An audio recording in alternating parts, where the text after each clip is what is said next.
क्रांतीज्योती सावित्रीबाई फुले या वैज्ञानिक दृष्टिकोनाच्या आद्य महिला समाजसुधारक होत्या, असे प्रतिपादन शिवाजी विद्यापीठाचे माजी कुलगुरू डॉक्टर माणिकराव साळुंखे यांनी केले. सावित्रीबाई फुले जयंतीनिमित्त शिवाजी विद्यापीठातील विविध विभागांच्या संयुक्त विद्यमाने शिवाजी विद्यापीठातील महिला शास्त्रज्ञ या विषयावर आयोजित एकदिवसीय कार्यशाळेत ते बीजभाषण करताना बोलत होते.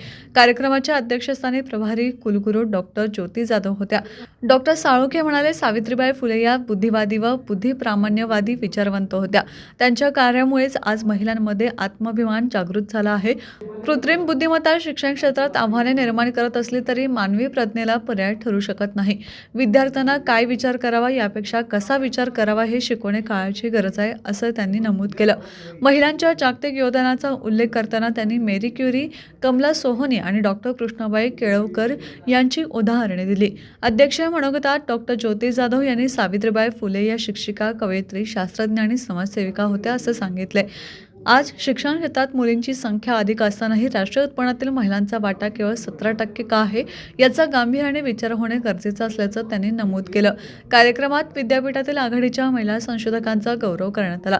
दुसऱ्या सत्रात महिला शास्त्रज्ञांनी मुक्त संवाद साधला. कार्यक्रमास विद्यापीठातील महिला अध्यापक, संशोधक, प्रशासकीय सेवक तसेच विद्यार्थी, विद्यार्थिनी मोठ्या संख्येने उपस्थित होते.